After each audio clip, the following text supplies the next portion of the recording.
Donc Grégoire Cata, je suis né il y a 46 ans à Nantes, dans une famille chrétienne, catholique, pratiquante. J'ai 2 grandes sœurs, maintenant j'ai aussi des neveux et nièces, et même des petites nièces.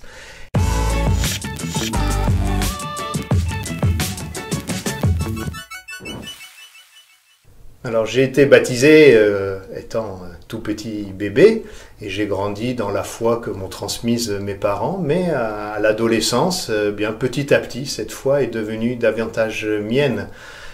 Petit à petit, je me suis engagé volontairement dans le groupe des enfants de chœur, j'ai fait des pèlerinages, j'ai fait partie de groupes de jeunes et ça m'a permis de développer un peu ma propre manière de suivre le Christ. Et puis je dirais le moment clé où j'ai réalisé que vraiment la foi comptait pour moi, c'est quand j'ai quitté la maison après mon bac. Essayer de prier, entretenir une relation avec le Seigneur, c'était important. Et pourquoi ? Parce que finalement ça me donnait du bonheur, quoi. Et voilà, donc pendant mes années étudiantes, j'ai eu un moment où je me suis rapproché de communautés du renouveau qui m'ont permis de découvrir que le Christ, la foi, c'est quelque chose de joyeux. Et puis j'ai eu aussi la chance de rencontrer des jésuites, des religieuses ignatiennes. Avec la spiritualité ignatienne, c'était découvrir que Dieu se révèle, Dieu est présent, le Christ est présent un peu dans toutes les dimensions de la vie. Pas simplement quand je prie, mais quand j'agis, quand je travaille. Voilà. C'est ce qui continue à me nourrir aujourd'hui. Dieu se révèle dans le monde aujourd'hui.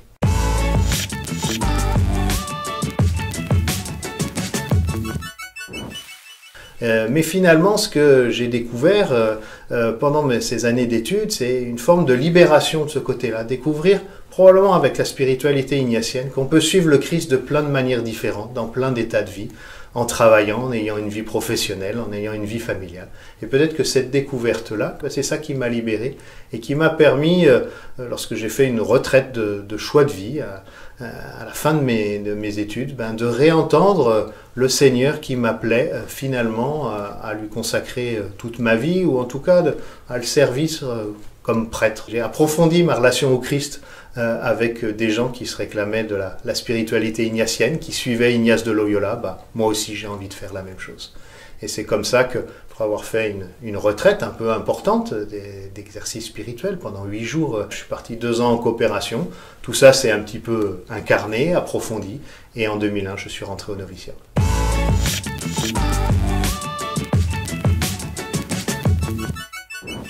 Voilà, donc je suis rentré dans la Compagnie de Jésus il y a 20 ans, j'ai passé d'abord du temps dans les études, et puis on m'a demandé d'en faire un petit peu plus et de faire une thèse de doctorat. Donc je suis allé aux États-Unis pendant 4 ans, juste après avoir été ordonné prêtre. Puis cette thèse de doctorat, j'enseigne la théologie au Centre Sèvres, et depuis quelques années, depuis 3 ans maintenant, j'ai une mission principale qui est au service de l'Église à la Conférence des évêques de France, où je suis le directeur du service famille et société.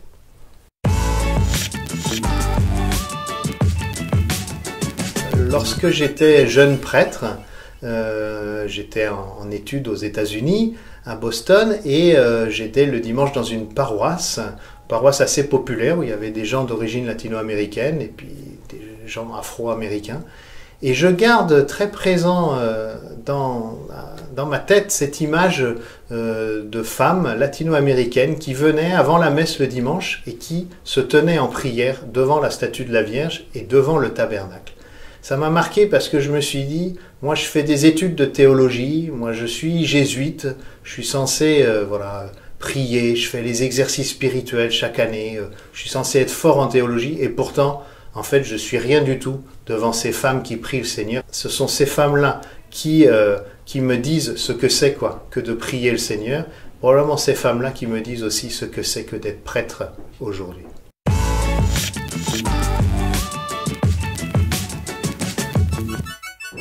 Alors, à l'approche de faire mes derniers vœux, c'est vrai que la forme de prière qui m'habite, c'est peut-être pas des mots, mais c'est de méditer et d'approfondir une image. Voilà, c'est l'image qu'on a mise sur notre carton d'invitation pour ces derniers vœux. Et vous remarquerez, c'est un peintre allemand, Sigurd Köder, qui représente le Christ lavant les pieds de ses disciples. Tu te révèles au monde en servant les hommes et les femmes de ce monde.